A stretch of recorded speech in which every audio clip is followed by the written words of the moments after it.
Merong tatlong bersikulo na nagsasabi patungkol sa mga tao na hindi tatanggapin sa kaharian ng langit.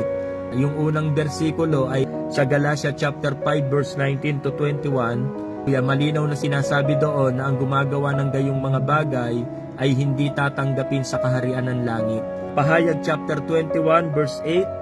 At nakasaad po doon na ang bawat gumagawa ng mga gayong bagay ay itatapon at ihahagi sa naglalagablab na asupre na siyang pangalawang kamatayan.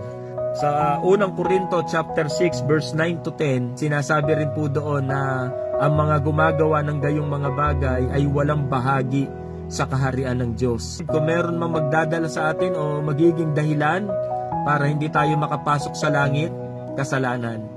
At hanggat may pagkakataon pa, hanggat hindi pa bumabalik ang Panginoon, tayo po ay magsisi sa ating mga kasalanan at tumalikod sa pagkakasala. Kasi alam nyo, sa muling pagbabalik ng Panginoon, hindi na po habag ang dala niya, kundi hatol na. Hanggat may habag pa, hanggat may biyaya pa, tayo po ay humingi ng tawad sa Panginoon at patuloy na talikdan at talikuran ng ating mga kasalanan. Nawa tayo ay masumpungan ng Panginoon na nagtatapat at nagsisikap na masunod ang kalooban ng Diyos. Sa gayon, tatanggapin po natin ang korona ng pagtatagumpay doon sa langit na bayan.